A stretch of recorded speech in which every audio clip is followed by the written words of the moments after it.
Alright mga katrops, welcome back to our channel with the Dalags. Ngayon pag-uusapan natin yung tungkol sa barrel, yung paint gun, at yung tungkol dito sa dalawang klaseng pagpipintura. Unahin natin yung paint gun. Itong paint gun na to,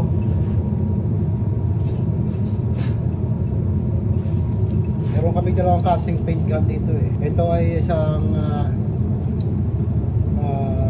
Devil Piece. Ito yung pang primer namin. Bago kami mag primer, nililinis namin yung barrel muna. Ito siya, natanggal namin yung mga paint para walang mabubuo dun sa pagpa-primer namin. Tapos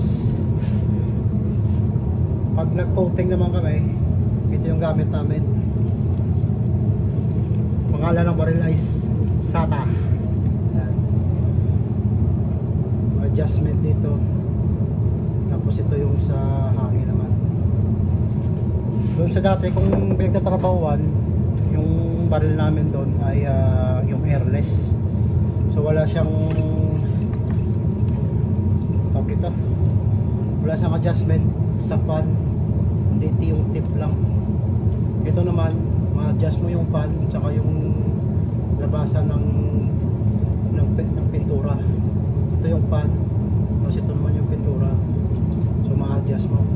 Maganda kasi ito eh, mapapaglaruan mo yung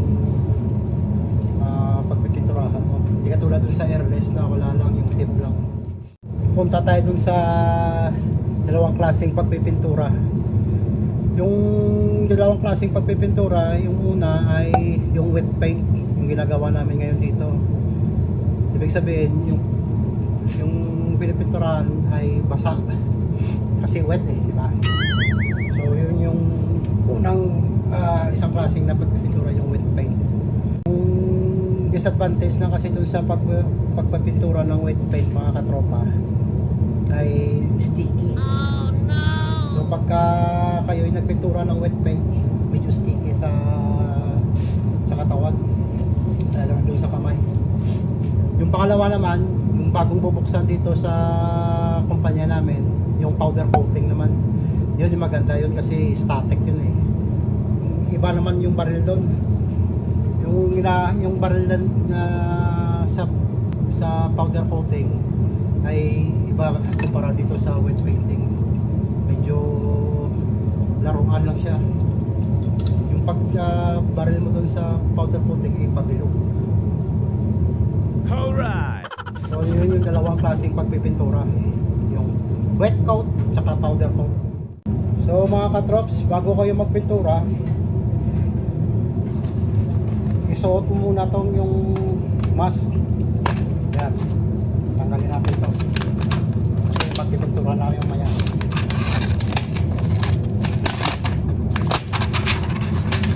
Replaceable to. Yan. Ito yung mask.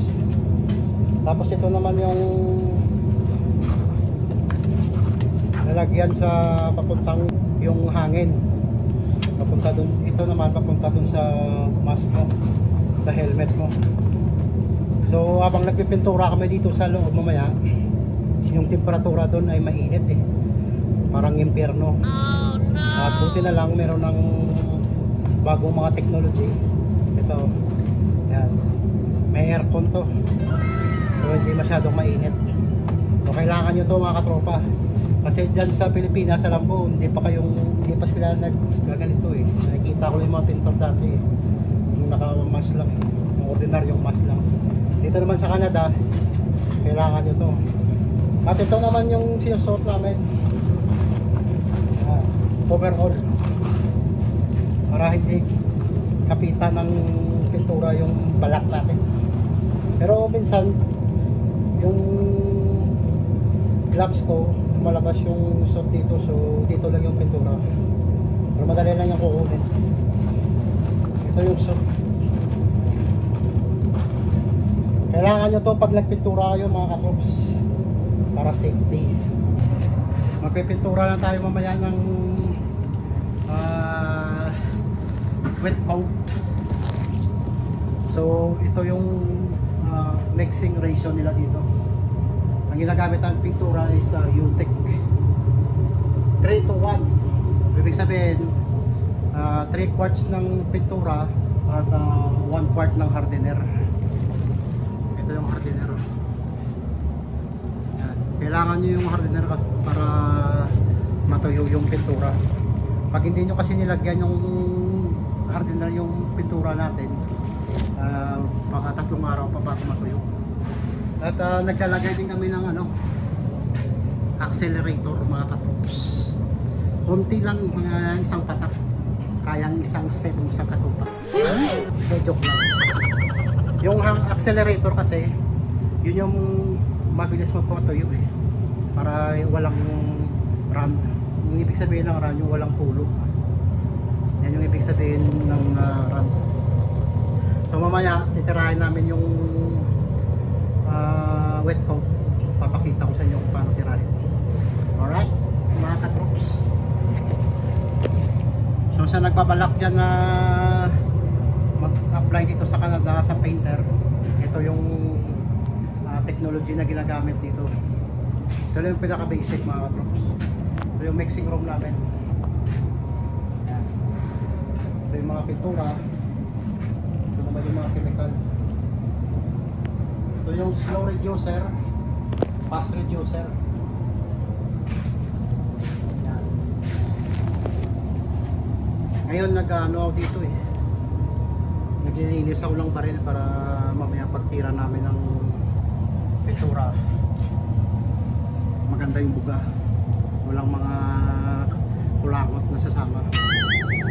Kasi pag di po nilinis yung baril mo ng maayos, mayroong mga kulangot na sasama Oh no! At ang ginagamit pala namin ditong system yung pot system, yung napakita ko sa inyo. Yan ang sinasabi kong pot system mga kapatid.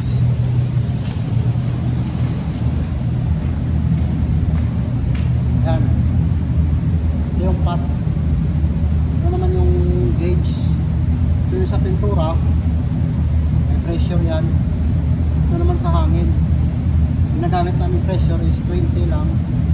20 PSI sa pintura at saka sa hangin naman sa pressure is 40 PSI. Yan.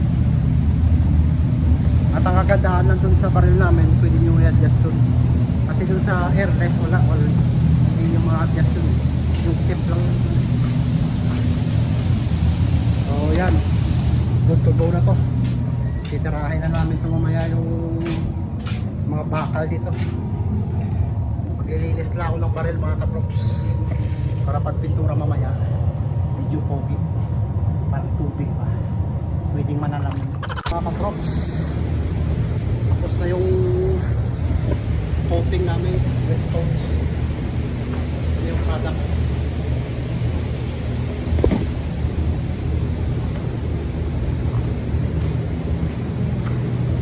Yung fender.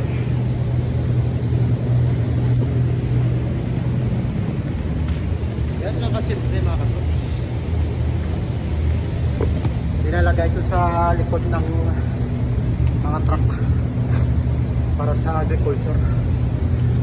So hanggang dito na lang yung vlog natin mga katrops ha. Maglilinis muna ako ng tatlo. Sana nag-enjoy kayo sa wet coating. Topic na itong wet coating.